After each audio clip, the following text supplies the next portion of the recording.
Hola, ¿qué tal? Muy buenos días a todas y a todos. Es un gusto darles la más cordial bienvenida a la conferencia magistral inaugural del curso Derecho Sustantivo y Procesal Electoral para Secretariado del Tribunal Electoral para ingreso al sistema de carrera judicial. Saludo con mucho gusto al magistrado Felipe de la Mata Pizaña de la Sala Superior de este órgano jurisdiccional, que será nuestro ponente el día de hoy. Gracias, magistrado, por estar con nosotros. Agradezco también a todas las personas que están tanto de sala superior como de salas regionales aquí con nosotros y en la plataforma, en las diferentes plataformas de la Escuela Judicial Electoral, y también a todas aquellas personas que nos siguen a través de las redes sociales. Para instrumentar los mecanismos previstos en el acuerdo de carrera judicial y tomando en cuenta también que es necesario incorporar herramientas diversas a la carrera judicial que faciliten al personal de este órgano jurisdiccional acceder al sistema de carrera judicial, la Escuela Judicial Electoral incorporó este curso denominado Derecho Sustantivo y Procesal Electoral para Secretariado del Tribunal Electoral del Poder Judicial de la Federación para ingreso al sistema de carrera judicial. El objetivo del curso es contar con los conocimientos básicos para la realización de la función de secretariado desde una perspectiva principialista y enfocada a los derechos humanos. Y el día de hoy tenemos la conferencia inaugural del magistrado Felipe de la Mata Pizaña con el tema Consejos prácticos para la elaboración de sentencias, el ABC de una sentencia ciudadana.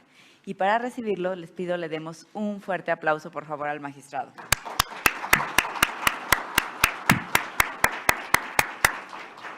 Adelante, magistrado, por favor. Muchas gracias, querida Gaby. Cuando nos explicaba Gaby hace unos meses un poco la idea de este curso para tratar de acreditar la carrera judicial de los secretarios más jóvenes, más nobles, vamos a decirlo así, pues la verdad es que yo me dije, me gustaría hablar con todos para explicarles un poquito de las ideas que yo tengo en torno a la metodología de una sentencia. Como todo en la vida, escribir sentencias requiere una metodología.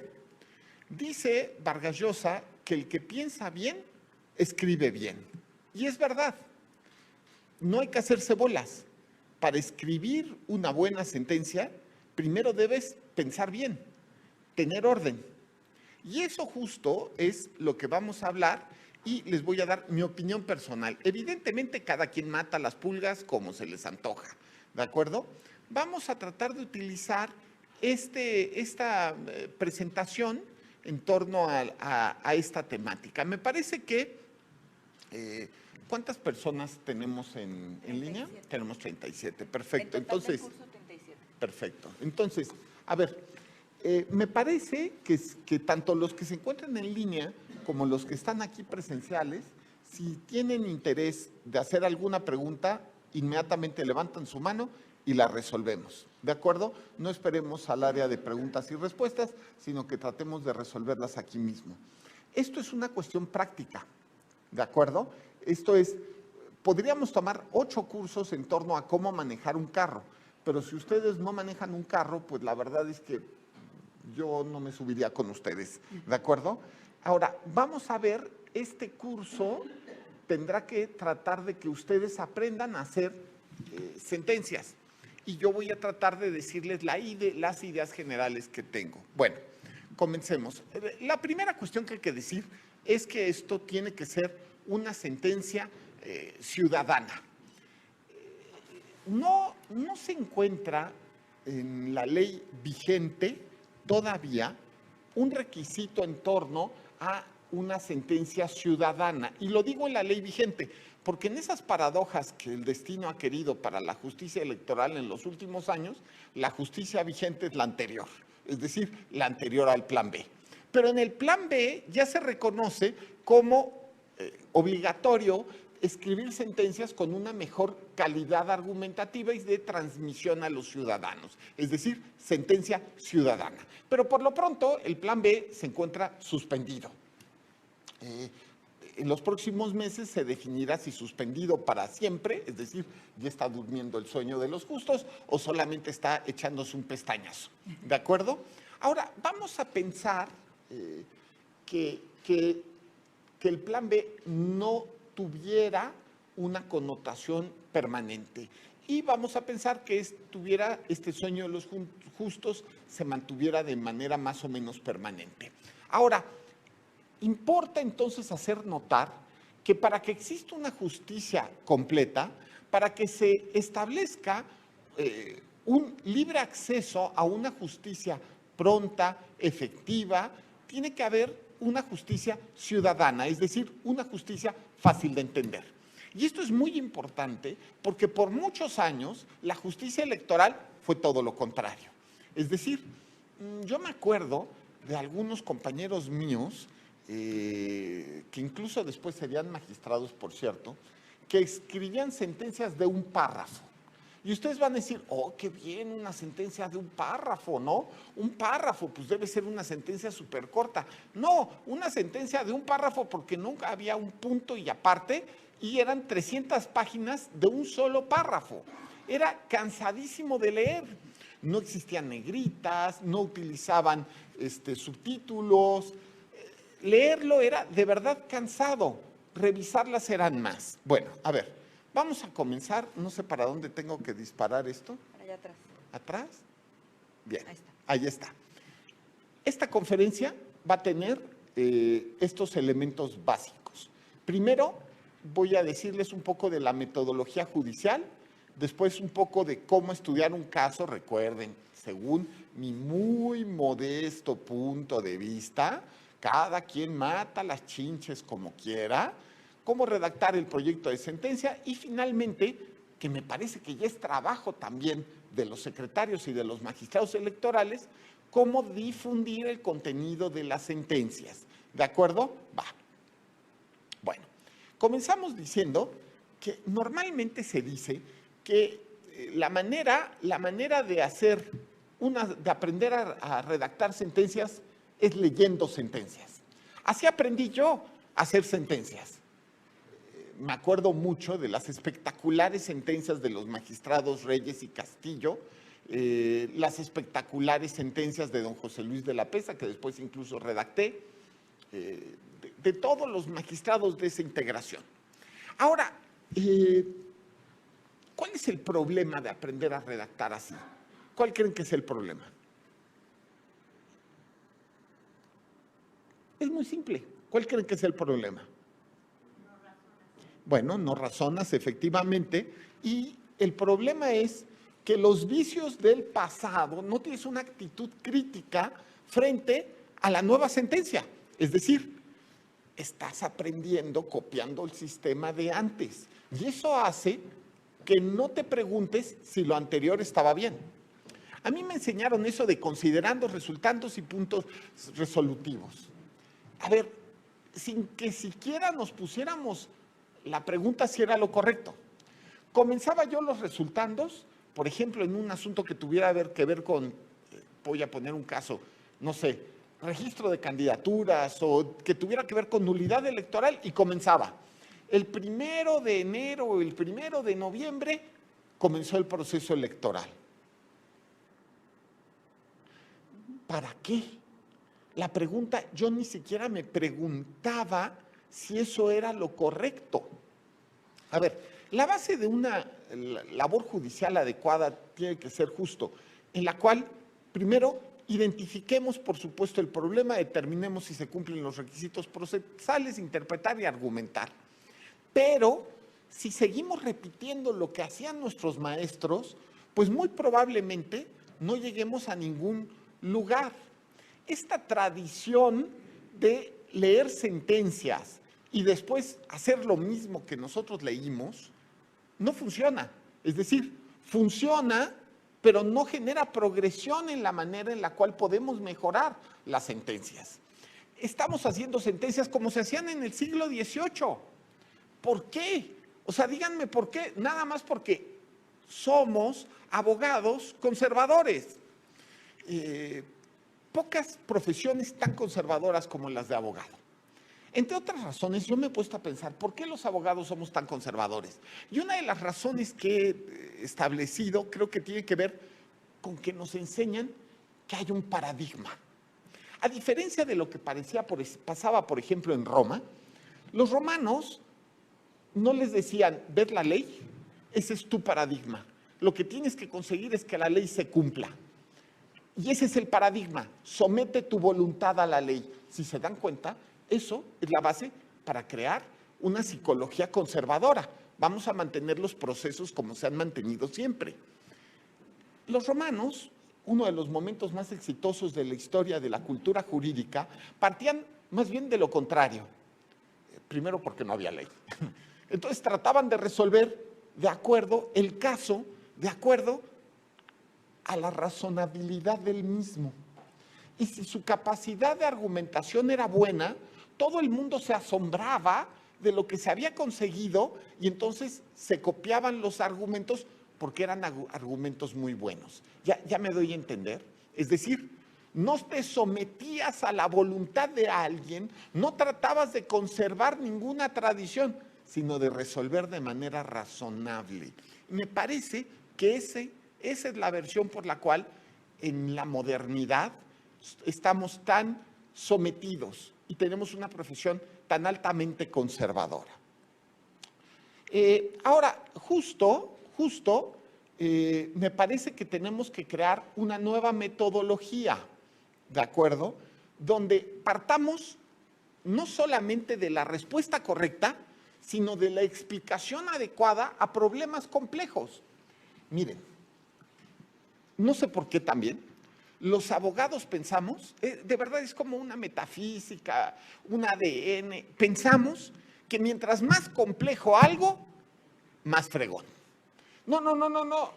¿Cuántas conferencias hemos ido? Nos presentamos en la conferencia, el ponente habló 4 horas, todo el mundo sale mareado y se van comentando, ¡wow! ¡Qué maravillosa conferencia! Y entre ellos se preguntan, ¿y de qué trató? Y la verdad es que nadie lo sabe. Pero fue tal la verborrea, tal las palabras que se utilizaron, que todo el mundo quedó impactado. A ver, eso es un defecto. No es más inteligente aquel que complica las cosas. No, perdón, es evidente.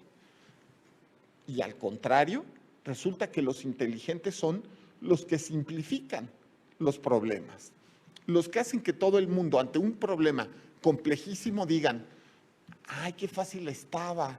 Pues sí, claro, porque ya lo estudié, ya lo simplifiqué y lo resolví. Si nos quedamos solamente con la visión tradicional, no vamos a poder progresar de verdad y nuestro conocimiento jurídico va a ser conservador y sobre todo no va a progresar ni en el razonamiento y mucho menos en la argumentación. A ver, bueno, ahora, ¿cómo estudiar un caso? Les voy a decir. Bueno, lo que nadie nos puede quitar es que tenemos que estudiar los autos de cabo a rabo. Lo voy a volver a decir. De cabo a rabo. Yo lo que le digo a mis secretarios es que no puede haber una sola constancia que no conozcan. Y yo, por ejemplo, lo que agarro es, tomo el expediente. Cuando un expediente es más o menos manejable, vamos a decirlo, un expediente que sea así como de 1 metro incluso, ¿no? Identifico cada una de las constancias o sea, las constancias fundamentales las voy identificando, pues así, con post-its, ¿no? Así, demanda y un post-it pequeño. Acuerdo tal cuestión, prueba tal, ¿no? Las voy identificando de forma individualizada para que pueda, más o menos de manera rápida, estudiar el expediente. Normalmente, y eso es lo más común del mundo, los secretarios comienzan por leer la demanda. Yo creo que no es buena idea. Hay que comenzar por leer la resolución que viene impugnada. Si lees la demanda te vas a prejuiciar. Primero leamos la resolución. Cuando lees la resolución, es más, cuando le estás leyendo y empiezas a decir, se equivocaron. Esto está mal. Pero una cosa es tu opinión y otra cosa es lo que venga en la demanda. O lo contrario, pues pareciera que la resolución es buena. Una vez que terminas de leer la resolución, lees entonces, ahora sí, la demanda. Cuando terminas de leer la demanda, verificas todo lo demás del expediente. Pero, ojo, ojo, ya para ese momento empiezas a tener bastante claridad respecto del tema. Ahora, cuando el expediente es mucho más grande de 1 metro, de verdad, cuando un expediente es de este tamaño todavía es manejable. Pero cuando estamos hablando de un expediente que puede ser, por ejemplo, del tamaño de 1 cuarto, a ver, vuelve a ser necesario tener orden máximo. Y obviamente aquí el secretario se enfrenta ante una circunstancia complicada, porque no puede, o quizás sí, si tiene el tiempo suficiente, no tiene suficiente tiempo para ordenar solo el expediente, o van a necesitar una semana. Pero normalmente en el electoral no tenemos una semana para, digamos, acomodar el expediente. Bueno, ¿qué es lo que normalmente se hace? Pues viene un auxiliar y vuelve a hacer lo mismo. Tienen ahí, yo por ejemplo, cuando es un expediente de esas dimensiones, lo voy describiendo pues en hojas por separado. Me voy a mí mismo haciendo como una especie de índice del contenido del expediente. Tomo 2, está esto. Tomo 3, está esto. De tal manera que cuando me pidan cualquier constancia, y créanme que se las van a pedir, vas a poder acudir directamente a tus hojitas y vas a poder decir, en el tomo 8 o en el tomo 16 se encuentra esta constancia. Aunque ustedes no lo crean, y me acuerdo muchísimo, yo tenía, con don José Luis de la Pesa había cada secretario tenía su auxiliar. Y mi auxiliar, la verdad, cuando teníamos un asunto, me acuerdo mucho, de un partido político, hagan de cuenta, era de verdad, yo creo que era un cuarto completo de expediente. Así, completito el cuarto, completo. Así, del tamaño de una oficina normal, todo eso había en el expediente. Era la constitución de un partido político. En esa época tenías que revisar cada una de las constancias de afiliación. Ahora esto se hace a través de una aplicación y es mucho más rápido. Pero en ese momento tenías que tener en físico las constancias de afiliación. Me acuerdo que en un momento don José Luis está reunido con los magistrados discutiendo el caso y me piden una constancia. Era como buscar una aguja en un pajar, se lo pueden imaginar. Si yo solamente hubiera dicho, bueno, es que por ahí la vi, no hubiéramos llegado a ningún lado. Pero afortunadamente mi auxiliar tenía perfecta organización de todos los documentos que integraban el expediente y en cosa de 5 minutos llegué yo a la reunión privada de los magistrados con la constancia. ¿De acuerdo? Ahora, fíjense cómo el estudio del expediente, el estudio global del expediente nos lleva a resolver las siguientes preguntas. ¿Cuál es el acto impugnado? ¿Cuáles son las razones que sustentan el acto impugnado? ¿Cuál es la pretensión del actor? ¿Qué es lo que quiere el actor? ¿Y por qué? ¿Cuáles son sus razones? Si ya tenemos identificados los antecedentes, si ya tenemos estudiado el caso, hasta entonces es que podemos empezar a establecer una estrategia de respuesta. Porfis, no lo hagan al revés. Es que normalmente lees la demanda y entonces comienzas, antes de leer la resolución, comienzas a imaginarte el proyecto. O peor aún, lo comienzas a escribir. A ver, de verdad, primero estudie el caso, completa el análisis del expediente y cuando terminas de estudiar el expediente es cuando empiezas a diseñar la estrategia de respuesta. A ver, sobra decir, yo me acuerdo, cuando yo era muy joven, por ahí del año 97, los secretarios era más o menos común que tuvieran una hojita con los presupuestos procesales, plazo, personería, ¿no? Así como lo más común. Y rellenaban así como un check de todo. ¿Cuándo se presentó? ¿Cuándo se emitió la resolución? ¿Cuándo se notificó? Check, se cumple. Personería, ¿quién viene? ¿Estamos en qué supuesto? Check, sí se cumple. ¿De acuerdo? Legitimación, yo creo que es útil. La verdad es que con los años yo dejé de usar eso.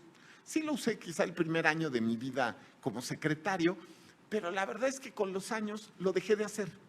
No, les soy sincero, no me o sea, ya cuando lo tienes aquí, pero ojo, es como cuando hay un chofer de coche, yo he visto choferes que manejan con una sola mano, yo a veces lo hago, no es que esté bien, ¿no? He visto incluso choferes que manejan el coche con una rodilla, peor aún. He visto choferes que manejan con la panza. Bueno, todo eso se puede hacer, no está bien. Lo importante al final del día es que chequemos los presupuestos procesales. Si los tienes en tu cerebro y eres lo suficientemente cuidadoso, ¿de acuerdo? Muy probablemente estés bien. Pero si no, pues ten tu hojita, ya está. Y pon tu checklist y di, ya, fondo. Ahora, no se han dado cuenta los litigantes, y eso también es verdad.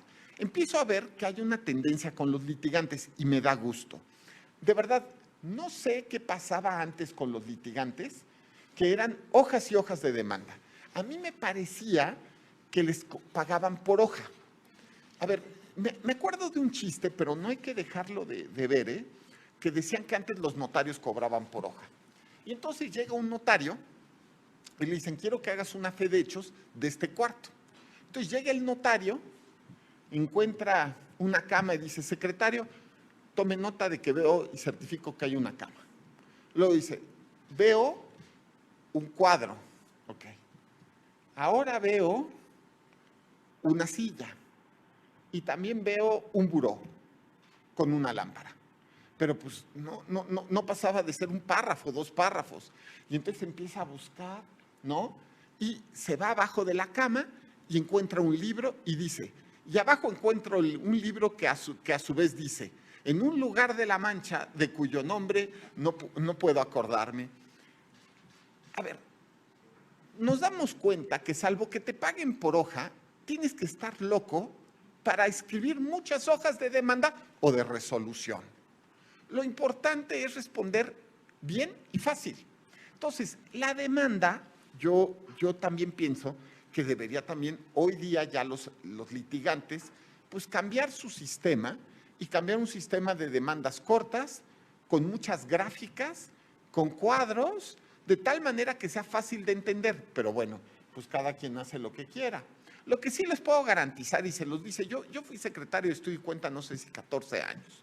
Entonces, todos los años que fui secretario de Estudio y Cuenta, yo recibí una demanda de este tamaño y le veía cara de desechamiento. ¿De acuerdo? Veía cómo, así, no, tengo que revisar bien la legitimación. Vamos a buscar la personería, uy, el poder está mal, ¿no? Vamos a encontrar cómo. Ese efecto ni es razonable ni está bien, ¿de acuerdo? Bueno,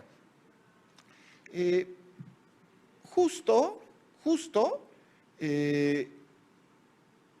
hay que también preguntarte como secretario qué elementos tienes para resolver, si necesitas más o no. El problema de las diligencias para mejor proveer es que puede malinterpretarse por parte de las partes. Es decir, si tú te das cuenta que falta algo que nadie pidió, pero que lo necesitas para resolver, ahí el problema va a ser que en una de esas vas a ayudar a una de las partes. Y si ayudas a una de las partes, puedes romper algún principio procesal o puede aparentemente romperse. Las diligencias para mejor proveer, de verdad que deben hacerse con cuidado, con tiento. Y, por ejemplo, yo creo que en algunos temas, por ejemplo, no son tan problemáticos cuando se trata de informes de autoridades particularmente, pero cuando se trata de pruebas empiezan a ser complicados, ¿no? Vamos a decirlo, dicen que iba a decir esa porquería de criterio de la cadena de custodia, pero no lo dije, ¿de acuerdo? No, es que eso de verdad ni existe, ni va a existir de verdad, pero bueno, se han anulado elecciones con la cadena de custodia. Vamos a decir que no tengo pruebas de que se rompió la cadena de custodia y me pongo a hacer diligencias para mejor proveer para demostrar que sí se rompió la cadena de custodia. Perdón, pareciera que estoy actuando como si fuera yo el abogado demandante. Tengo que tener cuidado porque si no pareciera que me estoy cargando hacia una de las partes. vamos a hacernos estas preguntas, pero bueno, voy a seguir. Bien, ahora, nos tenemos que hacer estas preguntas siempre de manera crítica.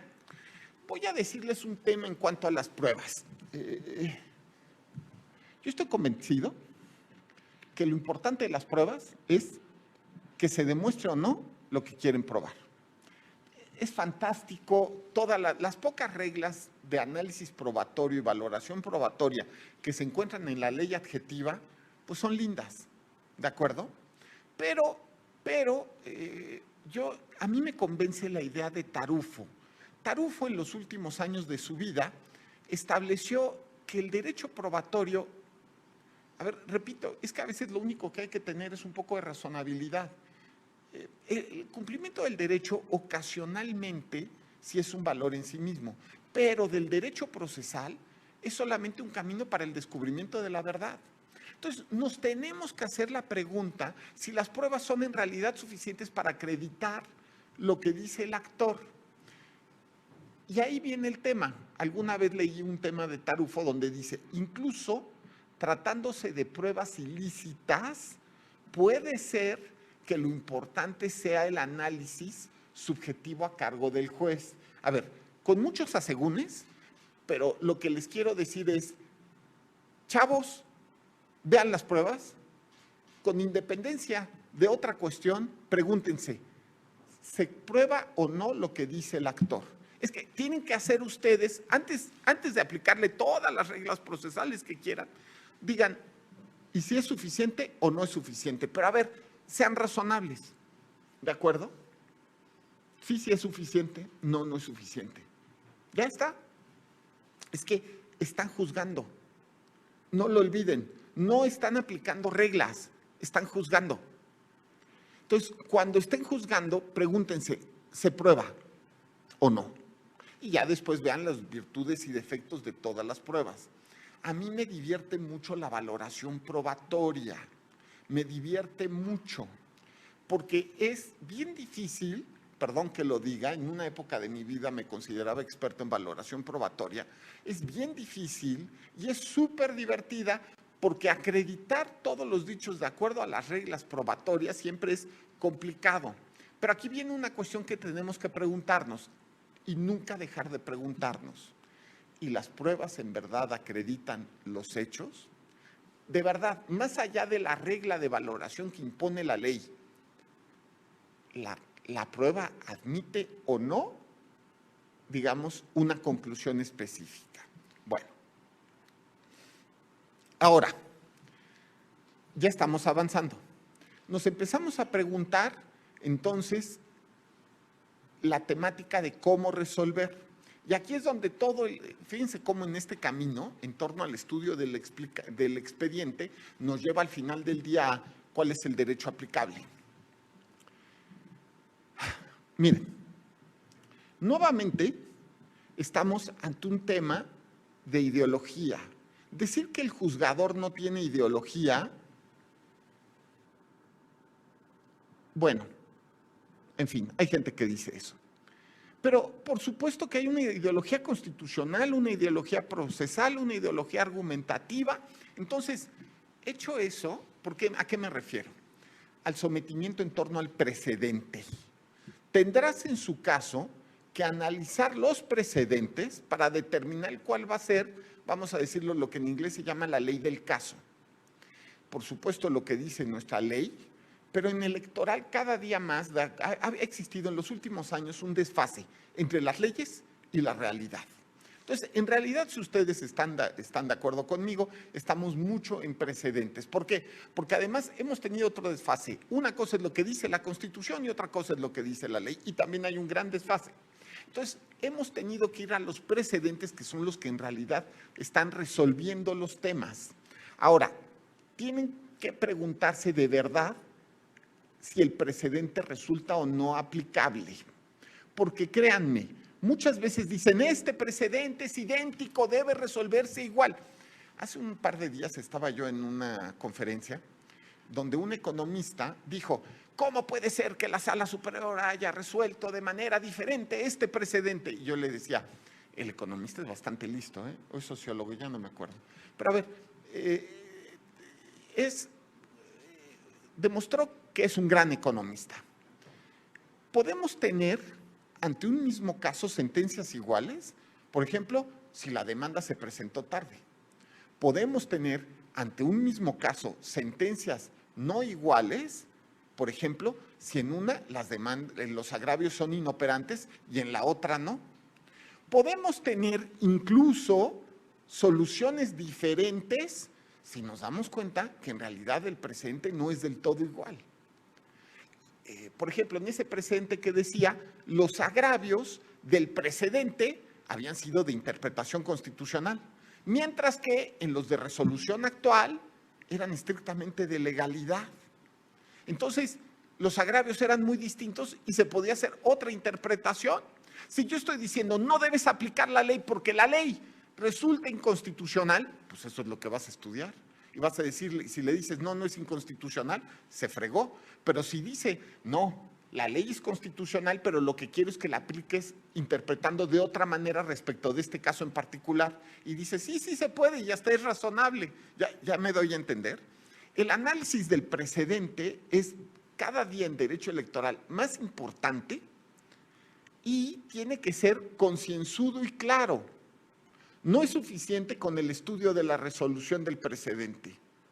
Y por otro lado, también ha sucedido que en los últimos años, pues la jurisprudencia no ha sido tan rica. Es decir, han sido muy ricos los precedentes, pero la cantidad de jurisprudencia que se han emitido en los últimos años no es tan rica. Es decir, ha habido integraciones, ¿se acuerdan ustedes? Donde han sido enciclopedias de jurisprudencia, ¿no?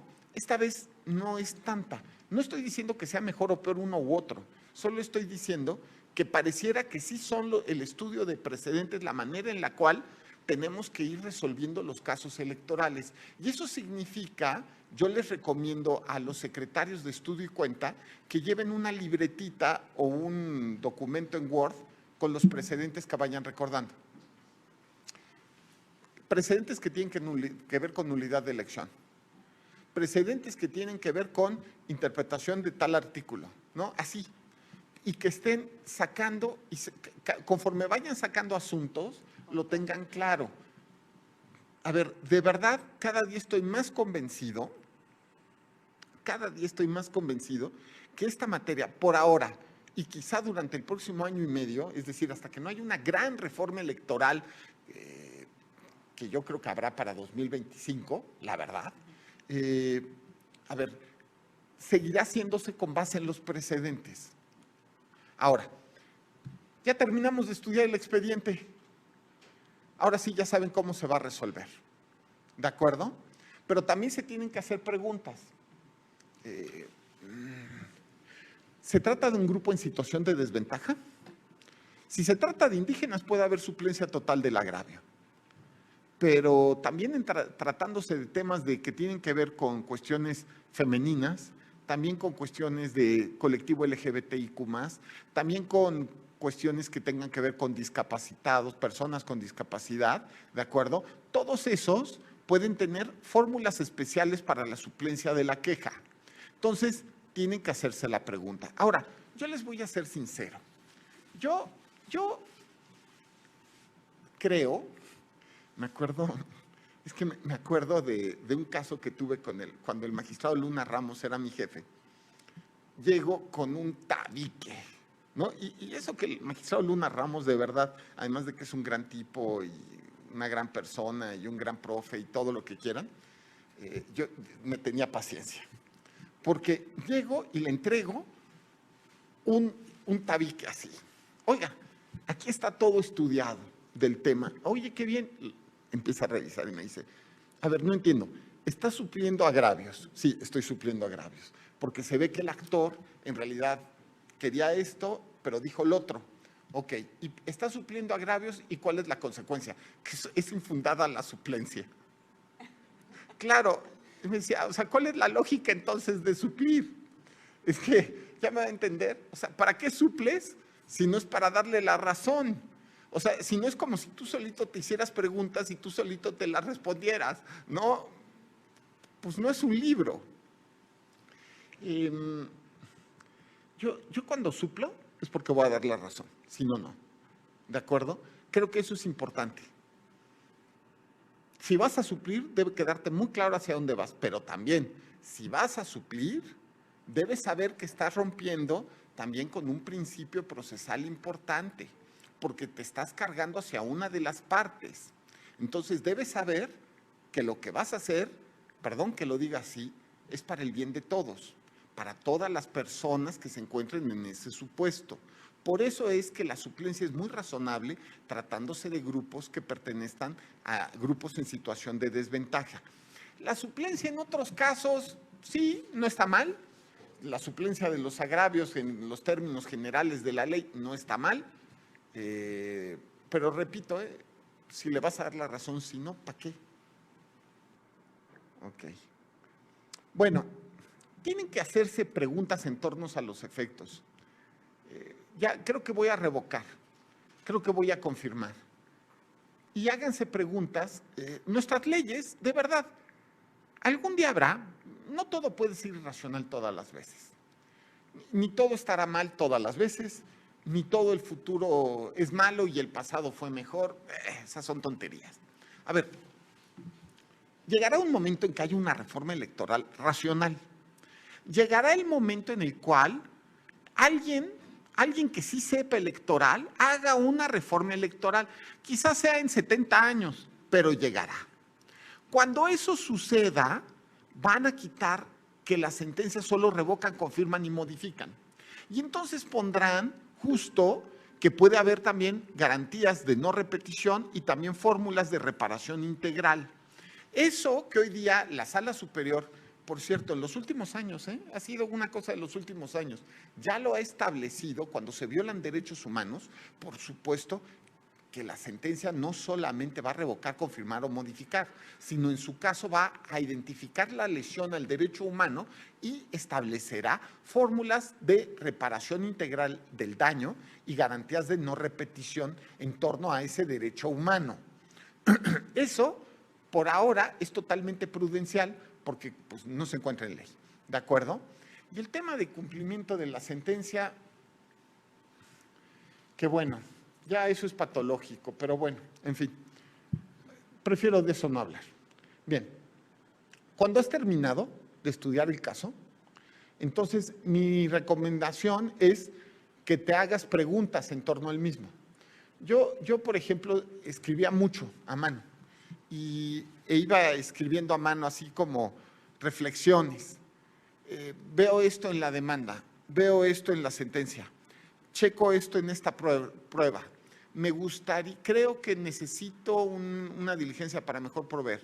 Necesito tal cosa porque, a ver, en torno al cumplimiento les voy a decir lo que me decía, digo, porque me duele hablar de los cumplimientos porque de verdad es una cuestión ya patológica, pero les voy a decir lo que me decía doña Alfonsina Navarro en torno a los cumplimientos. Doña Alfonsina me decía lo mismo. Llego yo un día con un proyecto de sentencia, lo lee y me dice, a ver, te voy a dar un consejo para toda la vida. Me dice, porque tú vas a ser un día magistrado. Quiero que si le das la orden al sol que se ponga, que sean las 7 de la noche. Y si le pides al sol, le ordenas al sol que salga, que sean las 6 de la mañana. ¿De acuerdo? Me dice, no emitas órdenes que vayan contra la naturaleza de las cosas porque si no, no se van a cumplir. ¿De acuerdo? Eso es lo que yo podría decirles. Bueno, ahora, se hacen esas preguntas y bueno, ahora, yo también les hago un consejo. Yo creo que se tiene que acudir, a ver, eso es. Vamos ahora sí a la redacción del proyecto. Yo pienso, o a mí me gustaba, una vez que yo terminaba de estudiar el expediente en estos términos, pasaba yo a hablar con el magistrado, o con el magistrado, que es lo mejor, o con el coordinador de la ponencia, el instructor. Claro, lo mejor siempre será con el magistrado. A ver, tienen ustedes que sentarse, platicar con él y que él te diga si está o no de acuerdo con el caso. Eso no evitará que se hagan versiones B, C, D, hasta la W triple prima, ¿de acuerdo? Pero por lo menos te garantiza de que estás actuando de acuerdo a la opinión del magistrado. Y si no, pues del coordinador de la ponencia. En todo caso, yo no recomiendo ponerse a escribir sin hablar antes con el coordinador, ¿eh? De verdad no. Ahora, hecho eso, nos tenemos que empezar a hacer ya vamos a redactar. Ya estudiamos el expediente, ahora sí vamos a redactar. A ver, tienen que darse cuenta que la razón de ser de la sentencia es comunicar la resolución. Podría no hacerse eso. Es decir, hay sistemas procesales en el mundo donde lo que se hace es que el juez dicta la sentencia de manera oral y solo se comunican puntos resolutivos a las partes. Pero en México no es así. Aquí la sentencia es una vía de comunicación efectiva de la decisión judicial. Y además, las sentencias electorales, casi todas, son públicas por ley.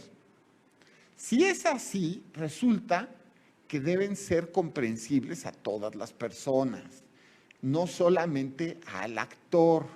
No nos debe preocupar solamente el abogado que hizo la demanda.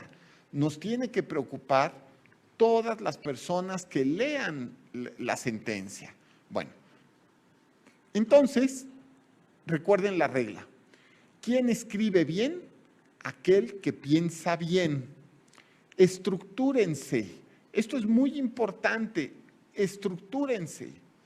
Antes de ponerse a escribir, estructuren en su mente la sentencia y que vaya, como todas las cosas en la vida, recordando que es la línea recta, lo más, digamos, derechito, lo más rápido, lo más corto, entre dos puntos. De aquí a acá, lo más rápido es ir así, no así. ¿De acuerdo? Bueno. Yo a mis secretarios, a mí no me gustan las citas de académicos en una sentencia. Primero, las citas de académicos en una sentencia demuestran como que el juez no está seguro, ¿no?, del criterio. Pareciera que tienen que acudir a un argumento de autoridad. Segundo, porque un académico va a saber más del tema que un juez. Más bien tiene que ser al revés. Los académicos tienen que estudiar las sentencias. Y tercero, los libros son los que tienen citas de académicos, no las sentencias. Sin embargo, muy de vez en cuando, quizá a lo mejor una cita. Me cuesta trabajo pensar en un caso, pero puede ser. Hay magistrados que no, que les gusta que haya muchas citas académicas, cada quien sus ganas. Bueno, ahora, fíjense cómo más o menos yo estructuro una sentencia así. Primero, cuestiones previas, después los temas procesales, el fondo, la solución. ¿De acuerdo? Esto me parece que es como lo razonable. A ver, fíjense cómo en fondo puse identificación del problema, propuesta de solución, justificación de la solución. La metodología, obvio, tuvo que ser previa, ¿eh? A ver, vamos. Bueno, aquí cada quien mata las pulgas como quiere. Yo de repente me di cuenta que había sentencias en que el rubro era de más de la mitad de la hoja. Y de repente dije, esto no facilita la lectura, sino que lo complica. Está número del expediente, luego el nombre del magistrado y vengan 200 secretarios. Y después el actor. Y después el tercero interesado. Y después la autoridad responsable. Y yo decía, esto tiene lógica del rubro cuando la parte previa a la sentencia no es explícita, ¿no? Es decir, cuando no hay, como ahorita les voy a enseñar, una parte previa a la sentencia que traiga estos elementos. Pero cuando el rubro tiene, cuando existe una parte previa, pues la verdad es que el rubro tradicional o histórico me parece que sobra. Es más, a ratos he querido quitarle hasta magistrado ponente, porque puedo ponerlo en una nota a pie de página como hago con los secretarios. Pero les soy sincero, tampoco quiero que digan que no quiero responsabilizarme de mis sentencias o que me estoy ocultando, bla, bla, bla, bla, ¿no? Entonces, lo he puesto por ahora, ¿no? Creo que no facilita la lectura un rubro largo y al contrario, aburre al lector. O dice, empezamos mal. Eso de que haya rubros, he visto sentencias de amparo cuyo rubro puede ser de varias páginas. No, no es razonable. Bueno, ahora, coloco siempre una síntesis al principio de las sentencias. Cuando digo coloco, es a mi técnica, ojo, pero tampoco es que yo la haya inventado. A ver, estas fórmulas son las que yo me siento cómodo como juez, pero lo que yo he visto es pues, que cada juez hace lo que quiere. Por otro lado, yo no inventé esto del sistema de sentencia ciudadana. En materia electoral, bueno, a ver, estas discusiones comienzan en la Suprema Corte cuando llega de ministro el ministro Cosío, por ahí del año 2005, si es que lo recuerdo bien, o 2006. Yo creo que fue 2005 o 2004. Bueno, a ver, cuando llegó. Y justo el ministro Cosío comienza a preguntarse por qué los jueces están utilizando un modelo de sentencia pues tan anticuado. Después esto llega a la materia electoral, me parece que en Sala Jalapa. Fue Claudia Pastor, la entonces magistrada Claudia Pastor, de las primeras jueces que llevó esto, lo que se llamaba en ese momento como sentencia ciudadana. Después fue Sala Monterrey con el libro de metodología en torno a la sentencia que publicó y que se encuentra colgado en nuestra página de internet y que todos pueden consultar y que a mí me parece bueno. Bueno, ok, vamos a poner esta síntesis. A ver, recuerden, esta síntesis, 1, sustituye un rubro largo, 2, sirve justo para entender una síntesis muy breve del proyecto de sentencia y 3, tiene como efecto principal que no suceda lo que siempre sucede con una sentencia. Se notifica la sentencia y ¿qué es lo que hace la gente? Comienza a leer por la última hoja. Es decir, nunca un justiciable lee la primera página, sino que se va a la última y eso pasa por siglos y siglos y nadie se pregunta si eso está bien o está mal. Entonces, a ver, comenzamos con la síntesis en la cual decimos, ¿qué vamos a hacer? Este es un ejemplo de un expediente. Sentencia que confirma la resolución dictada por la sala especializada que determinó sancionar al PRI. Fíjense cómo aquí están todos los elementos, la responsable, el actor, ¿de acuerdo? Y el tema de resolución. Y de esta manera me ahorro el rubro, pero además viene el sentido. Miren, para mí esto es súper importante. Al principio no le ponía índice a mis sentencias. Cuando yo era magistrado de la especializada, al principio no le ponía índice a mis sentencias. Y entonces le pedí a mis secretarios, empecé a pedir a mis secretarios, a ver, ya me trajiste el proyecto. Bueno, pero antes de que lo revise quiero ver el índice, porque quiero ver cómo piensas.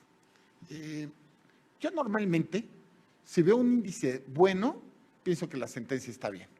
Si veo un índice malo, pues veo lo contrario. Puede ser una gran sentencia, pero si veo un índice malo, seguramente va a ser una sentencia compleja y confusa. A ver, el índice de la sentencia se me hace indispensable y además facilita la lectura. Cuando estamos con sentencias de más de 20 páginas, el índice es indispensable. ¿Cómo puede ser que no tengamos sentencias con índice?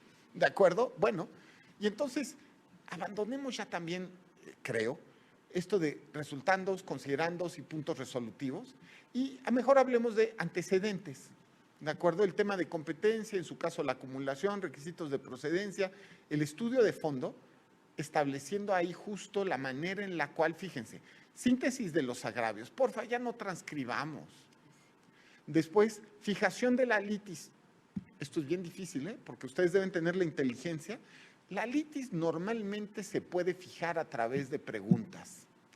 Esta sentencia se referirá a esta pregunta, ¿de acuerdo? Si puede un partido político nacional que perdió el registro, por ejemplo,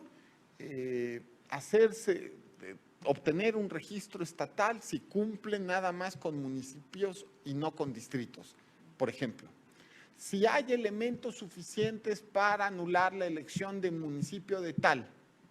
A ver, normalmente la litis son preguntas que se van a resolver. Y bueno, una vez que estableces la litis, tienes que decir, para resolver la litis voy a seguir este camino. Voy a estudiar los agravios de esta manera, empezando por estos, siguiendo con estos. A mí la metodología me sirve mucho. Hay veces que la metodología es como muy evidente. Aún así es bueno poner un párrafo de metodología. Por ejemplo, voy a estudiar los agravios en el mismo orden que dije en la síntesis. Está bien, pero pues decía de la pesa y yo creo que está bien. Lo que se entiende sin decirse, se entiende mejor diciéndolo. ¿De acuerdo? Díganlo. Un párrafo, recuerden, y siempre digo, recuerden que tienen que partir del principio que el que está leyendo no entiende nada de la sentencia y por supuesto no ha estudiado el caso como ustedes. Deben poderlo explicar. La metodología nos sirve. Ahora, establecida la metodología, paso a decir cómo voy a resolver. Son fundados los agravios y procede, infundados los agravios y procede confirmar. Ya está. ¿De acuerdo? Y después, ¿por qué? Justificación de la decisión. Y ahora sí venga todo, el estudio de fondo. ¿De acuerdo? Y termino cerrando el tema. Bueno, el glosario es importante. Yo me acuerdo cuando yo era secretario, cuando yo estudié, la primera vez que usé una computadora para trabajar fue aquí en el tribunal en 1997 y aprendí WordPerfect. Imagínense. Que era así, Control B, Control Alt, no sé qué, ¿no? Bueno, y era buenísimo yo, tanto que cuando llegó Windows yo me quejaba, pero si lo hago muy bien con mi WordPerfect, ¿por qué me están cambiando? Que no sé qué, imagínense, ¿no? Bueno, y me acuerdo que el tema era poner, por ejemplo, Constitución Política de los Estados Unidos Mexicanos. No sé por qué en México, o bueno, yo creo que sí sé, pero no son buenas razones, nos gustan los nombres largos para las leyes. Ley General del Sistema de Medios de Impugnación en Materia Electoral. Ley General de Instituciones y Procedimientos Electorales. En otros países, por ejemplo, se les pone número a las leyes. En otros países se le ponen nombres pequeños a las leyes. Pero aquí nos gustan los nombres largos. Está bien. Bueno, no sé si está bien, pero es como es. Ponerle abreviaturas que faciliten la lectura me parece razonable. Poner justamente, para que no tengas que poner Partido Revolucionario Institucional. Y viene al tema porque justo yo era el experto en copy, copy, no exactamente para ir repitiendo y tenía yo como ya algunos nombres guardados en la memoria de mi WordPerfect y después del Windows. Yo creo que eso, es más, generas espacio, que no tiene ni sentido. Bueno, luego, antecedentes. Bueno, yo de verdad háganse la pregunta si de verdad se requiere poner lo que ustedes van a poner. Cuando yo era secretario, los primeros 2 o 3 años, ponía todo. Y el candidato suspiró. Y el candidato, no sé, fue al baño. No sé si eso tiene razón. De verdad, recuerden, tienen que poner los antecedentes que sean necesarios para resolver. Ese es el tema que se tienen que decir. ¿Qué es lo que necesita el lector saber para resolver de manera adecuada? ¿Ya? Eso es todo. ¿Va? Bueno, la competencia fácil y rápido. Yo, por ejemplo, odio, pero eso es un tema mío, odio esas competencias donde dicen, con fundamento en el artículo, y vienen 800 artículos, y después dice, tengo competencia. No, entonces yo les digo a mis secretarios, miren, pongamos mejor los artículos abajo en una nota, y aquí pongamos justo que por qué somos competentes, es decir, el argumento de competencia, y abajo todos los fundamentos que de verdad no facilitan la lectura arriba. Y después las cuestiones de procedencia. Tratemos de ser lo más simples posibles. Por ejemplo, el plazo, yo normalmente trato de ponerlo en un cuadrito. La oportunidad debe ser muy evidente. Entonces, ¿cuándo se notificó? ¿Cuándo se presentó la demanda? Así, un cuadrito, así. Tan evidente que tú dices, sí, son 4 días. La legitimación y personería igual. Bueno, y ahora sí vamos al fondo. Respecto del estudio de fondo, síntesis de los agravios, les suplico, porfa, ahórrenos una síntesis larga, recuérdenlo. No es más listo aquel que habla más. Tampoco es más listo aquel que repite 17 veces la misma idea, ni el que hace más confuso lo que es fácil. Es al revés. Es más listo el que simplifica, el que ordena, el que consigue explicar lo complejo de manera simple. Por favor, que les quede claro, son secretarios jóvenes, no lo olviden. Su trabajo es simplificar, no complicar. Ahora, la fijación del litis, de verdad, siempre será mejor a través de preguntas. ¿De acuerdo? Bueno, la controversia se centra en establecer si la sanción que fijó o incondicional, ¿no? Si la sanción que fijó la sala especializada y su publicación se encuentra pegada a la normatividad. Este es un asunto que no tenía mayor complicación. Y después dice, voy a estudiar los agravios de esta manera. ¿De acuerdo? Y después comienza diciendo, bueno, vengo a decirles desde ahorita que son una parte inoperantes y por la otra infundados y que voy a confirmar. Ya van 2 veces que lo digo. Antes, ¿cómo se hacía? En este momento seguíamos callados y entonces era como una película de cine, ¿no? ¿Y cómo terminarás? ¿Terminarán casándose estos que se aman o no? ¿No? Y sigues leyendo y llegas hasta el final y dices, ay, sí se casaron, o no, no se casaron, ¿no? A ver, eso está bien en una película, pero en una sentencia, cuanto antes podamos decir qué va a pasar y por qué, porque se trata de un trabajo racional. Entonces tenemos que convencer a la otra parte de que lo que estamos haciendo está bien. Primero, con ideas concretas. Bueno, y viene primero marco normativo y lo mismo, porfis, seamos sintéticos, poner 800 artículos comenzando con el artículo 1, el 99, yo sí, los pondría yo y vuelvo a hacer lo mismo, o sea, eso de que voy a poner transcritos los artículos jamás, evitemos las transcripciones, en dado caso, diciendo, ¿no? De forma general, miren, justo, ¿no? Aquí de forma general. Bueno, ahora, valoración de la sala superior y ya comenzamos a estudiar la temática, ¿no? Y ya, conclusión. Y terminamos diciendo, bueno, después de que ya estudié todo, seguí la metodología, termino diciendo que esto ha sido infundado. Termino diciendo que esto que debe confirmarse. Y ponemos resolutivos. ¿Podríamos evitarlo de alguna manera? Pues sí, pero creo que es lo único que vale la pena dejar, ¿no? Que es, digamos, del modelo histórico, que es resolutivos. ¿Sabes? Bueno, ahora, cosas que les dejo como de consejo. 1, lenguaje claro. No desperdicien su lenguaje técnico. Pero yo muchas veces le digo a mis secretarios, estás haciendo compleja la lectura. No es que esté mal, es que es difícil leerlo. Entonces hay que quitarlo. Lenguaje sintético. Tratemos de ser simples y sencillos, ¿de acuerdo? Bueno, el índice, glosario. A ver, otra cosa más, y eso yo lo hacía desde que era secretario. Uso de títulos y subtítulos. Porfa. A mí me ayuda muchísimo la lectura, títulos y subtítulos, de verdad. Porque además me doy cuenta hasta dónde se llega con un tema y hasta dónde comienza otro. Yo prefiero notas a pie de página que transcripciones. Y ahora, aquí entre nos, las menores transcripciones posibles y llegando a ninguna. ¿De acuerdo? La verdad. Quitemos, en la medida de lo posible, el lenguaje farragoso. Recuerden, piensen en su lector, no solo piensen en el abogado del actor, piensen en su lector.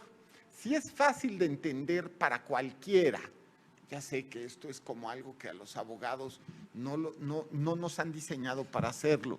Hagámoslo, hagamos un esfuerzo. Como secretario debes tenerlo claro todo el tiempo. ¿Está bien o está mal? ¿Este párrafo se entiende o no? Por lo mismo, a ver, yo odio, se los acabo de decir, odio los argumentos de autoridad, no los soporto. Esto lo ha dicho el tribunal alemán.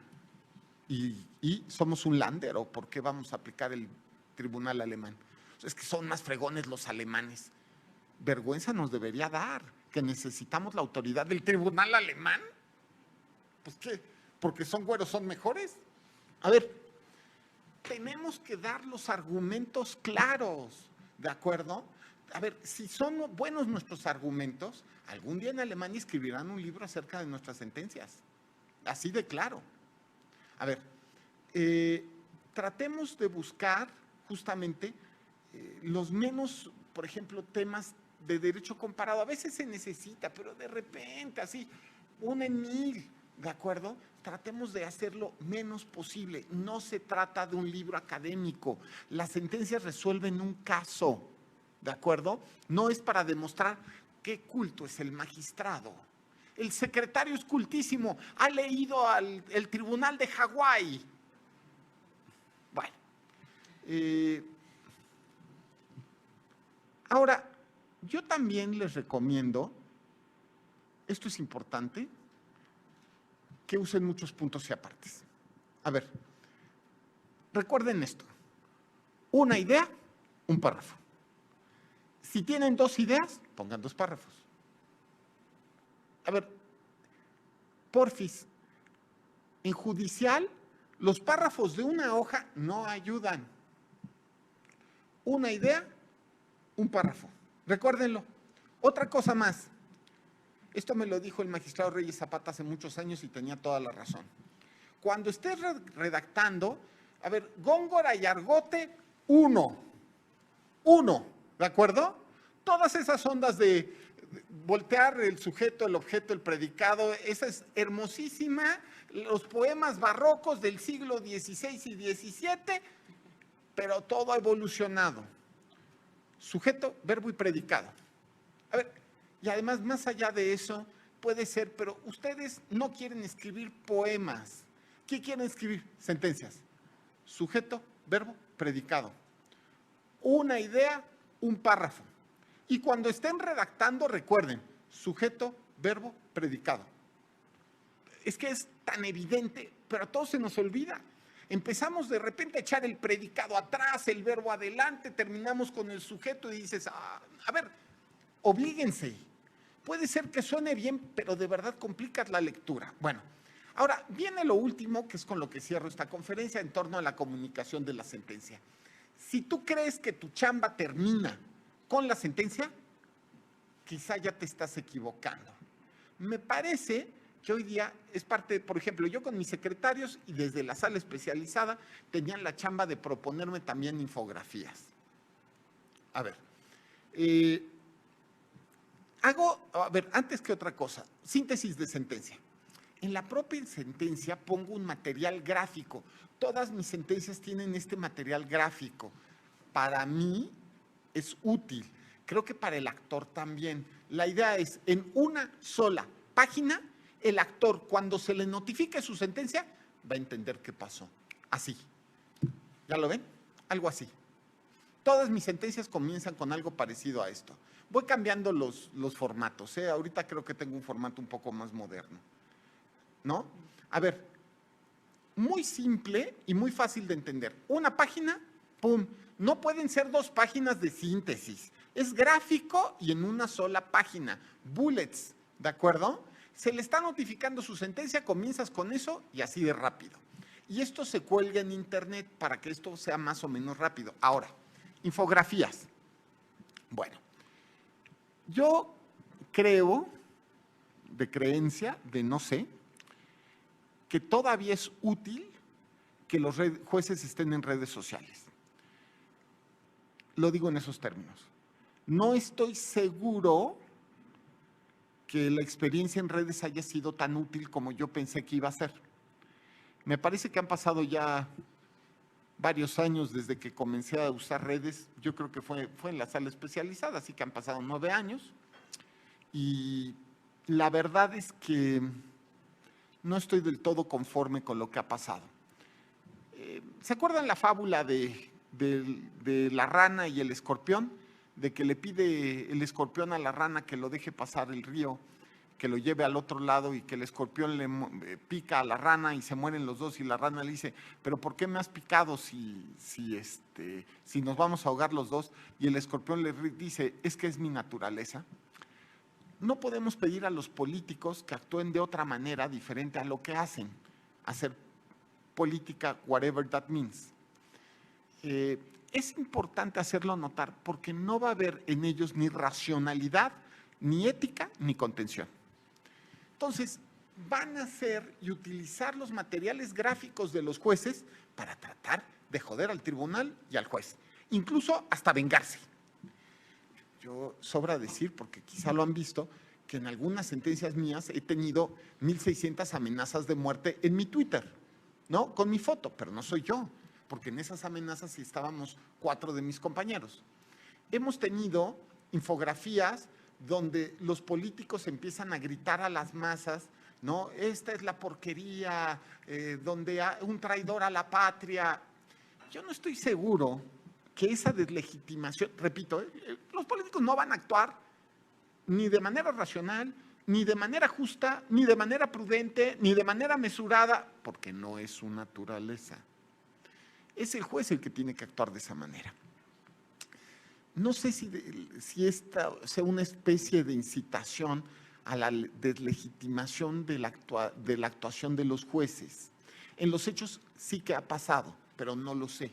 Nos tenemos que hacer esas preguntas y tendrán que ser con los años, ¿no? A ver, justo, nos tenemos que hacer preguntas, ¿de acuerdo? En torno a la infografía, tratar de hacerla simple. Yo creo que todavía vale que las hagamos, yo las sigo haciendo, creo que las seguiré haciendo todo el tiempo que sea juez. A ver, tenemos que meternos preguntas en torno a las infografías de carácter. A ver, los programas, un día si quieres, incluso valdría la pena quizá, Gaby, que pongamos una clase de infografías, ¿no? Para que en su caso aprendamos, o sea, que por ejemplo, personas de mi ponencia, si quieren, o sea, no como parte del programa, pero quizá si quieren les sirvan a aprender a usar algunos programas, ¿de acuerdo? Obvio, lo que dije en torno a la sentencia es todavía más aplicable a la infografía. Tratemos de que sea un documento, sobre todo con imágenes, esquemático y con lenguaje todavía más simple. Ahora, si lo que esperábamos era que la infografía fuera una especie de introducción a la sentencia, yo me he dado cuenta de algo. Uno, la infografía pone en peligro al tribunal ocasionalmente y también al juez. Pero viene una segunda cuestión que no esperaba y que también, repito, no tiene la culpa, o sea, es la naturaleza de las cosas. La gente, si tiene la opción de no trabajar y de trabajar, siempre se va a ir por no trabajar. O sea, es la naturaleza de las cosas. Lo que me he dado cuenta es que hoy día la gente ya no está leyendo las sentencias, sino está leyendo las infografías. Entonces, por ejemplo, yo oigo grandes comentaristas, comentaristas académicos de sentencias que no leen sentencias, sino que leen infografías. Y no estoy seguro que tengan claridad en las ideas, la verdad. Bueno, aquí les doy algunas características generales de la infografía. Ahora, justo les digo, mejor agregaremos una clase de infografías porque es un tema bastante largo, la verdad. Porque, bueno, y finalmente, la difusión de la infografía. La difusión de la infografía, tendremos que también hacer preguntas en torno a cuáles son las redes convenientes para difundir infografías. Yo el otro día en el Congreso de Ética de la semana pasada me hacía la pregunta si, por ejemplo, un juez podría difundir temas en Tinder, ¿no? O en Bubbles, ¿no? Pues no creo. Sí pareciera que tiene que haber limitaciones en torno a la red y en torno a la utilización, creo, de algunas de estas. ¿De acuerdo? Bueno. Ahora, aquí pongo un ejemplo de infografía, pero seguramente las han visto. Ahora, los hilos a veces ayudan. Yo he intentado todo. Infografías, hilos, videos y podcast. Y he descubierto que lo único que funciona son las infografías. Y los hilos, por cierto. A veces los hilos, pero no crean que mucho, la verdad. Los videos me parecían que mataban del aburrimiento a todo el mundo. Los podcasts también. Bueno, ahí hay un ejemplo de video, ¿no? Pero no quiero aburrirlos con el tema. Miren, este era el problema del video. Venían las palabras, ¿no? Y bueno, ya del podcast ni se diga, ¿no? De verdad, le echamos unas ganas al principio con unos podcasts, ¿no? ¿Y cuál era el problema? Que la gente, a ver, lo que quiere es informarse en 15 segundos. Quiere tener una información clara y precisa en 15 segundos. No quiere fijar la vista 10 minutos, 8 minutos, no. Tienes que conseguir que la información sea rápida. Y eso se puede hacer en una infografía y a veces en un hilo, pero tampoco tan largo el hilo. Bueno, en fin, creo que ahora estoy tratando de meterme a conclusión, pero ya ahí está. Bueno, la conclusión que les dejo es justo, si ustedes se dan cuenta, comiencen, después de analizar el expediente, comiencen por escribir el índice, ¿de acuerdo? A mano. Y después continúen. El índice les va a servir para hacer la sentencia y también para hacer la infografía. Podrían ser las infografías incluso partes de la sentencia, ¿no? Bueno, me parece que es una cierta obligación de los jueces hoy día tratar de difundir el contenido de las sentencias, no solamente por la vía histórica, que es la propia sentencia, pero también es verdad que esto en sí mismo no se trata de un valor. Es decir, la difusión no es un valor, sino en su caso que se consigan elementos claros en torno a, por ejemplo, legitimación de los jueces, adecuada percepción de la ciudadanía, entendimiento de la sentencia. Puede ser que ocasionalmente la difusión sea peor o sea peor de verdad que digamos que el método tradicional, y si es así, pues la verdad es que no tiene sentido. Bueno, en fin, yo los invito a que me sigan en mis redes. Ahí está, estas son mis redes, los invito a que me sigan en ellas. Yo con esto daría por terminada la charla. Gracias.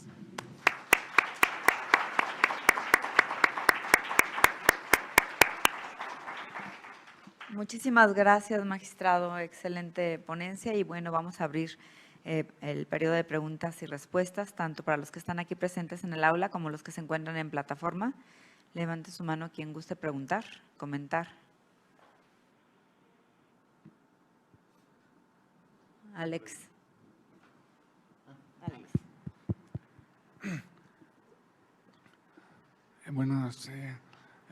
Buenos días.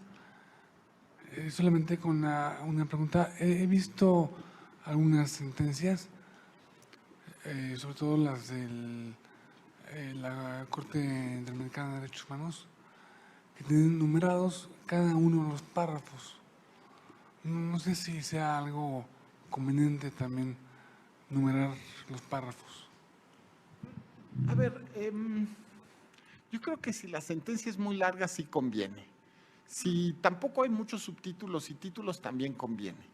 En tribunales internacionales es muy común numerar los párrafos, también ahora en algunas ponencias de la Suprema Corte. Yo creo que la numeración de párrafos puede ser una buena política en sentencias largas. En sentencias cortas, pues no tanto, porque pues claro, si el fondo si el fondo tiene 4 o 5 páginas, no le veo sentido, es decir, es suficiente. Pero bueno, yo creo que, exacto, es cosa de estilo. Gracias. ¿Alguna otra pregunta, comentario, Ramón? Gracias. Felicidades por la exposición, magistrado. Hay algunas resoluciones que, valga la redundancia, resuelven temas de interés de la colectividad, por ejemplo, en temas indígenas, por ejemplo, algunos temas de agrupaciones políticas que quieren ser partidos políticos, de los derechos de la niñez. Han habido algunos juzgadoras y juzgadores que, por ejemplo, en el tema de la niñez, de los derechos de la niñez, hacen algunos apartados especiales para explicarles a las personas que son sujetas de las violaciones de derechos con un lenguaje, vamos, pues más sencillo. ¿Usted qué opinaría sobre incorporar algunas de estas técnicas en las resoluciones de este tipo? Atienza hace poco, bueno, hace ya casi un año que nos dio una clase de temáticas semejantes, y Atienza, por ejemplo, dice que eso es una payasada, ¿no? Dice que lo ve horrible y no sé qué. Y yo siempre digo que cuando los académicos, nunca he visto un académico que escriba sentencias en realidad, es decir, los académicos se hacen jueces y hacen sentencias, pero cuando un académico nos quiere enseñar a los jueces a hacer sentencias, normalmente tendrá visión de académico, que será parcializada y no basada en la práctica. A ver, yo curiosamente creo que ocasionalmente puede ser una buena idea. El problema es cuando esto se quiere hacer en todos los casos, infantilizar, dar a conocer para que el juez reciba aplausos y méritos, ¿no? Miren qué juez tan sensible, ¿ya viste la carta que le escribió al chico? Cuando eso sucede, se pervierte el sentido. Los jueces no son pop stars, ni son rock stars, ni nada parecido. A ver, los jueces, a todos nos gusta que nos digan cositas bonitas, de acuerdo a todos, normalmente, ¿no? Pero cuando el juez está buscando aplausos, muy probablemente se va a equivocar. Yo creo que el juez tiene que hacerse la pregunta si lo que va a hacer es en realidad en beneficio de la persona a la que va a notificar de esta manera o es en beneficio de él. Y si es en beneficio de él, que mejor no lo haga. Yo creo que por eso Atienza tiene tan mala percepción de este tipo de sentencias, porque ve atrás de ellas pues banalidad y superficialidad de muchas, lo cual no estoy diciendo que sea el caso de todas. Ocasionalmente puede ser una buena solución para algunas personas en particular. A ver, aquí adelante, por favor, y luego vamos para allá. Muchas gracias. Entiendo que de su estilo, si se puede hablar de alguna manera, que no es válido citar artículos en la competencia, en la fundamentación de la competencia. ¿Sería válido citar artículos cuando se trata de hacer una interpretación de una ley, cuando en una resolución de sala regional, por ejemplo, que hayan interpretado mal un artículo? ¿Sería posible hacer esa transcripción de artículos para hacer esa interpretación? Yo trato de evitar todas las transcripciones. De repente es indispensable y se me va una o es indispensable. Pero a ver, yo lo que digo es, si estorba al lector la transcripción, ¿para qué la pones?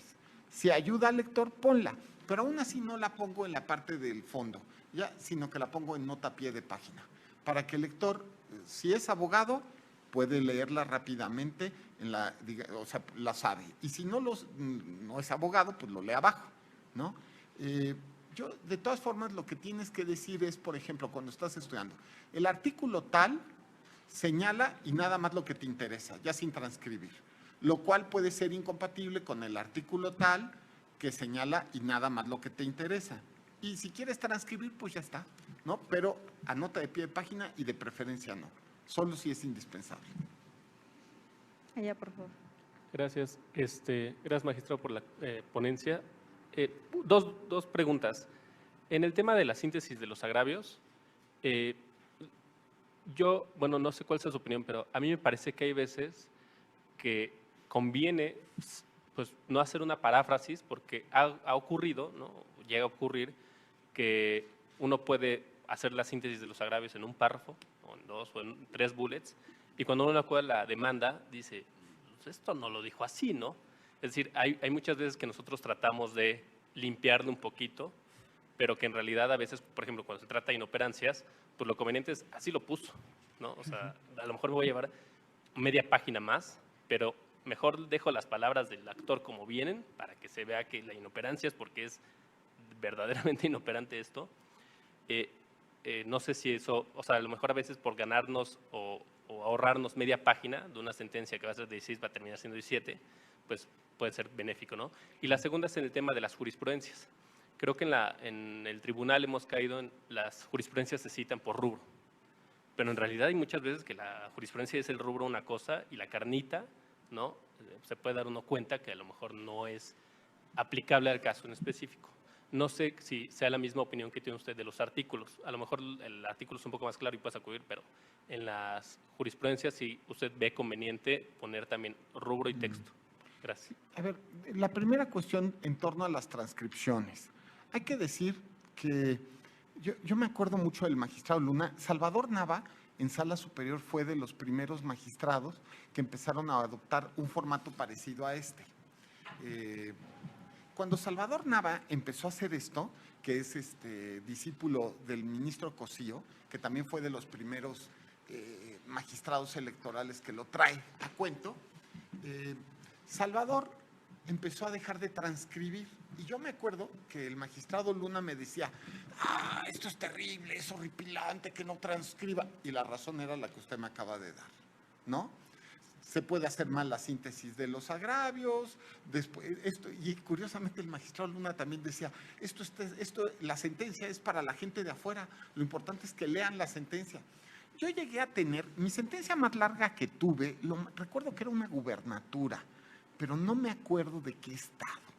A ver, fue una sentencia de 1002 páginas, por transcripciones.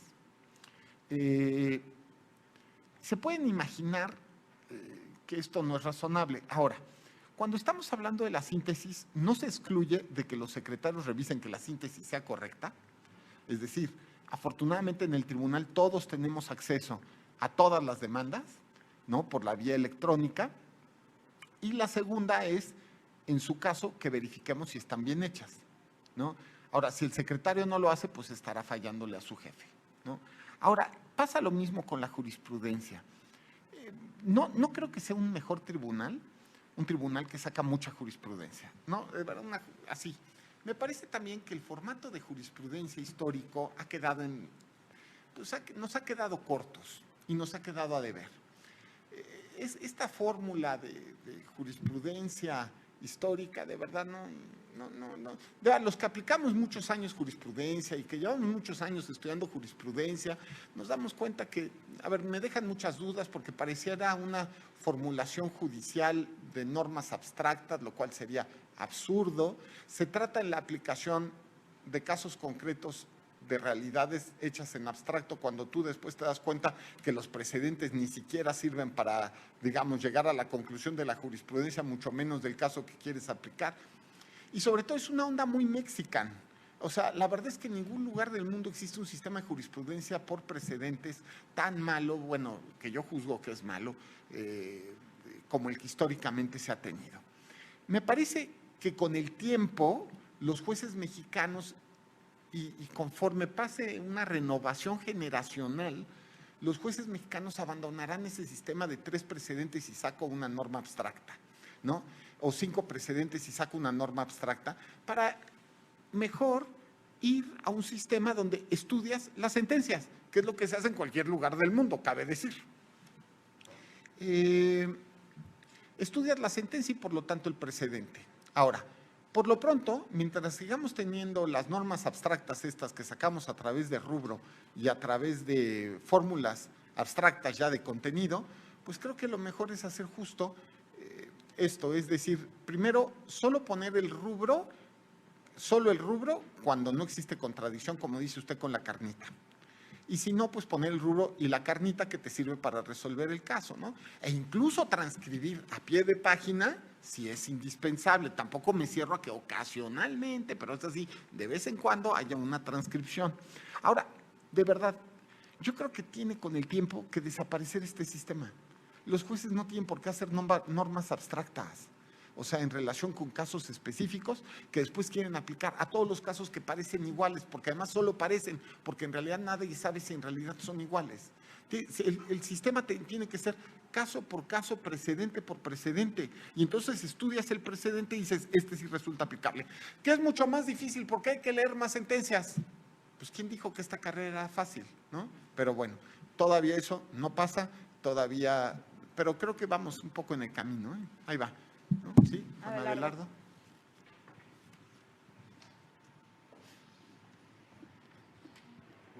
Buenos días.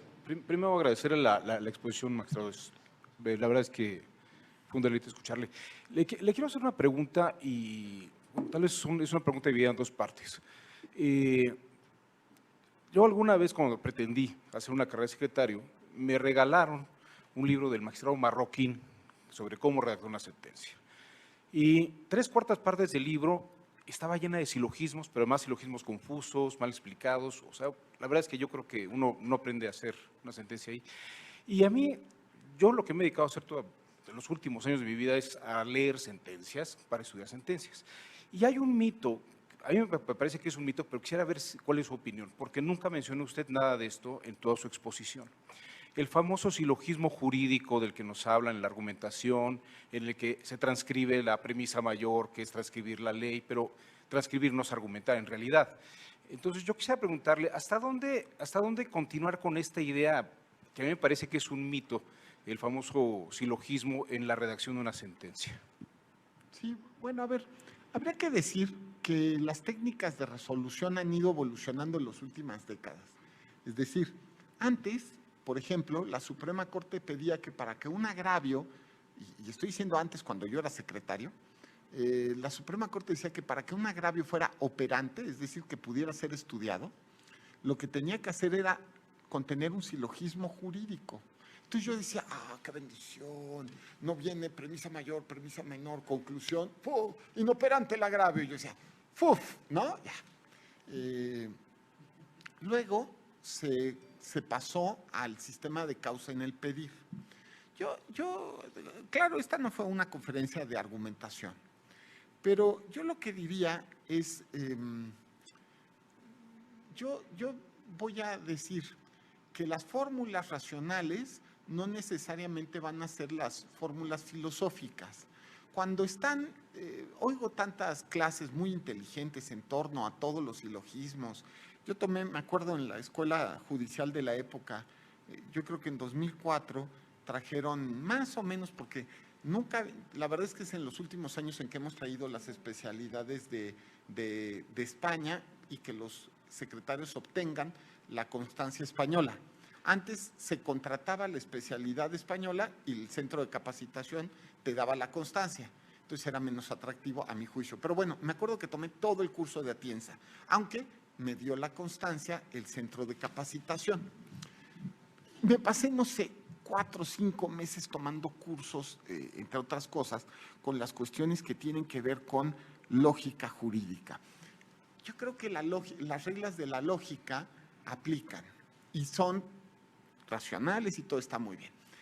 Pero yo siempre me hago la pregunta, si los primeros juristas, a ver, por lo menos en Occidente no hay duda que ha sido en Roma la experiencia más grande de la historia de la cultura jurídica occidental. Los romanos solo tenían una preocupación, resolver de manera razonable y justa un caso. Es que yo se lo digo siempre a mis alumnos. A ver, la pregunta no es otra. ¿Cómo resolvemos de manera razonable y justa? Es que si vamos a llegar a los formalismos lógicos en la argumentación judicial, muy probablemente dejemos de percibir el caso, las necesidades humanas, la empatía que te merecen los sujetos, a ver, de manera racional y justa. Es que con todos los peligros que se han hecho en torno a la temática, pero a ver, si los grandes éxitos de la cultura jurídica occidental han sido en Roma, los romanos no tenían no tenían ley abstracta, obvio, no tenían tampoco precedentes, por lo menos no al principio, no eran ni siquiera juristas como entendemos hoy, y jueces menos. O sea, eran personas a las cuales se llegaba para que se resolvieran los casos de manera razonable y justa. Y pareciera que en 5 años nuestro propósito como formadores de derecho es echar a perder a las personas. ¿Cómo conseguimos que lo que es fácil lo hacemos difícil? ¿Cómo conseguimos que una persona que habla como persona normal deje de hablar como persona normal? ¿Cómo hacemos que alguien que es simple, entendible, empiece a vestir de manera formal? Y miren, y además somos tan ciegos que ni siquiera nos preguntamos si eso está bien o está mal, solo lo hacemos. Yo por eso digo, racional no significa formal. Eso es lo que yo diría para responder la pregunta.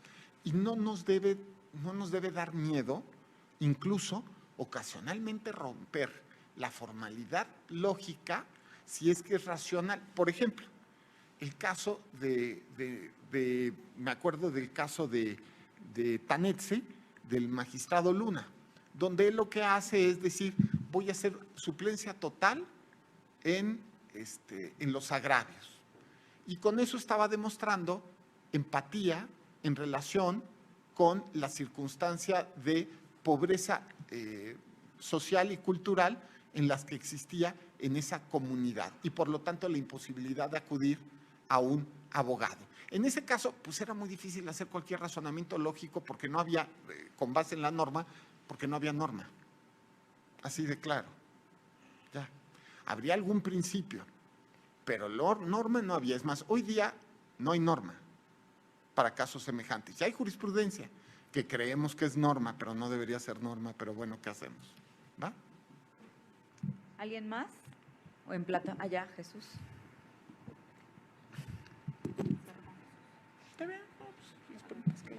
Muchas gracias. Muy breve, 2 preguntas, magistrado. Uno, ¿qué opina acerca del uso de las metodologías? ¿De las qué? De las metodologías, sobre todo para el tema del control judicial. ¿Por qué es importante? La Suprema Corte ha sostenido en los últimos años que el uso de las metodologías no es obligatorio, que el juez puede decidir si ocupa o no la metodología. Sin embargo, parece que hay un consenso sobre el empleo de ciertas metodologías o algunos test que incluso han mutado. A ver, yo creo que hay que distinguir varias cuestiones. Repito, yo creo que la jurisprudencia, el sistema de jurisprudencia como existe en México, yo no lo entiendo, no me parece razonable, me parece que excede las funciones de los jueces, pero en algunas de estas normas abstractas que se establecen a través de varios precedentes, se establecen efectivamente algunas metodologías para el desarrollo de temas, por ejemplo, con perspectiva de género y también de violencia de género. Bueno, lo que es absurdo no nada más es que los jueces hagan normas abstractas, es todavía peor. No solamente son normas abstractas, sino que resultan obligatorias hacia los propios jueces. Cuando sean parte de jurisprudencia, no hay manera que los jueces se eximan del cumplimiento de la metodología en torno a perspectiva de género, por ejemplo. Ahora, el tema es cuando estén en protocolos optativos.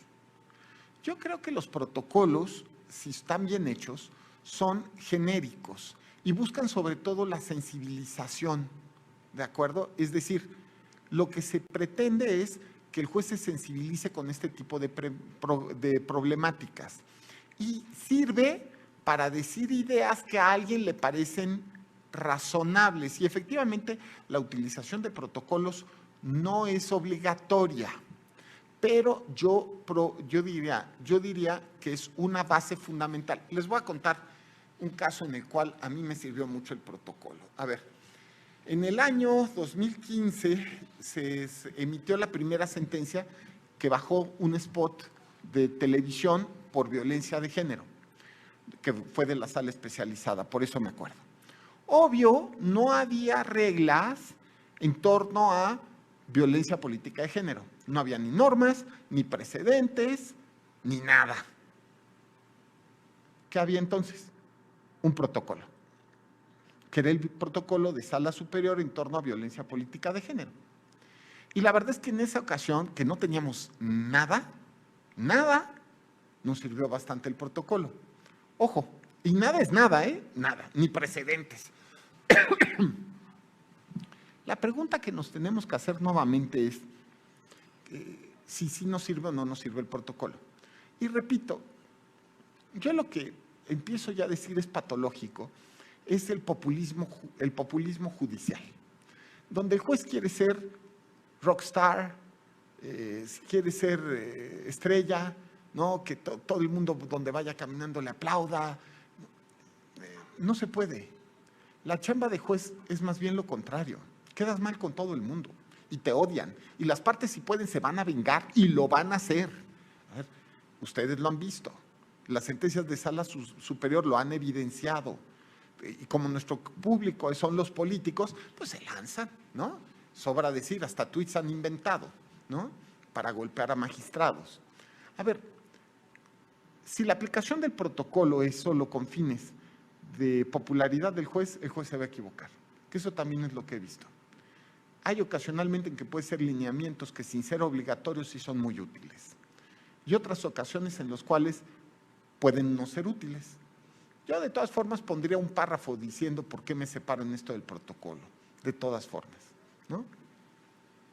Y una última pregunta. En la actualidad se ocupa mucho en las decisiones judiciales que parten de una pregunta a partir del pensamiento crítico.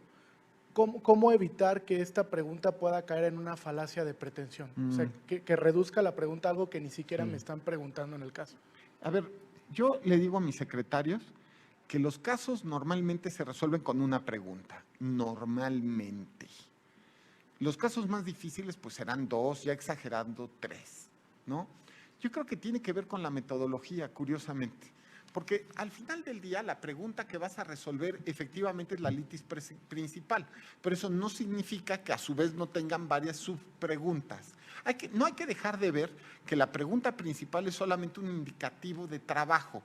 Esto es a través de esta es que le estás enseñando al lector la manera en la cual vas a resolver la pregunta principal, pero no significa que tú mismo no tengas muchas preguntas y las resuelves, ¿de acuerdo? Y yo creo que tiene que ver también, y lo hice bien, que el tema es que la pregunta esté bien hecha de tal manera que no lleve a la simplificación absoluta. Si ustedes se dan cuenta, este sí es un trabajo que se hace con los años. No puedes de una semana a la otra ser un buen secretario, se los digo en serio, por más listos, puede ser que estén aquí o nos estén oyendo los mejores secretarios de la historia del México moderno, pero, ¿saben? Lo más seguro es que incluso ustedes que van a ser los mejores secretarios del México moderno, necesitan práctica, porque este es un oficio. Cuando terminas la carrera, no sirves para nada. Es decir, de verdad, te echaron a perder en la licenciatura, estoy convencido, los programas de las facultades de Derecho todos están mal o casi todos están mal, el punto de vista de cómo enseñamos Derecho en Occidente es ridículo, bueno, en la Europa continental es ridículo, ¿no? Y tienes puras ideas teóricas, como si fueras un tratado de filosofía. Y después te das cuenta que al final del día ser abogado, ser juez, ser notario, ser corporativo, es un oficio. Y eso es un oficio que se hace con el tiempo y con los años. No es suficiente tomar esta clase para que sean los mejores secretarios. Ojalá si fuera. Van a tener que hacer al menos unas 100 sentencias para que ya más o menos empiecen a ser razonablemente secretarios. Y ya está. Aunque sean muy listos, porque se necesita oficio. Y no tiene que ver con que sean tontos. No, se necesita oficio. ¿Cómo entrarle al toro? A mí me pasó hace algunos años con unos secretarios pobres, yo les doy unos sustos luego a mis secretarios, que me traen la cuenta y les empiezo a preguntar cosas del expediente que no habían leído. Y entonces me doy cuenta, uno, que no he leído bien el expediente, se pueden imaginar que eso no me sirve, y dos, que me traían pues una opinión infundada, pero bueno, ya se imaginarán el regaño que les puse. Pero el tema fue que pedí el expediente y me puse a estudiarlo. Lo que el secretario se había tardado de 2 a 3 días, yo me tardé de 2 a 3 horas, ¿no? Así de claro. Era de madrugada, por cierto, y me puse a trabajarlo en 2 o 3 horas. Pero claro, fui 14 años secretario de Estudio y Cuenta y 1 año secretario auxiliar. Entonces, les soy sincero, perdón que lo diga, pero tengo el oficio. Y eso es como la bicicleta, nunca se olvida. O sea, así de claro. Mañana me pongo a escribir y haré perdón que lo diga modestia aparte, espero que no equivocarme, haré el mejor proyecto que puede hacerse. Por oficio. Bueno, ese es el tema. También con oficio, darte cuenta que la pregunta es la correcta para el caso. Y tampoco quieras generalizarla, que ese también, ya queda resuelta esta pregunta para todos los casos futuros, presentes, pasados. No, porque si no, vas a parecer el economista del otro día, ¿no? En dos casos idénticos hay soluciones diferentes. Ni eran idénticos y no me sorprende lo segundo, ¿no? Porque no eran idénticos. Bueno, ya está. ¿Algo más? ¿Alguien más? ¿Y en plataforma? Muy bien, pues entonces con esto cerramos la conferencia magistral de inauguración de este curso. Y le voy a dar una conferencia al magistrado y si me regalan para la foto oficial, por favor. Muchas gracias. Gracias. Aquí está.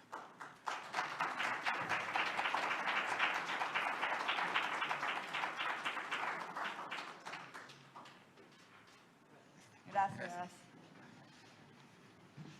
Bueno, muy bien. Vamos, te acompaño.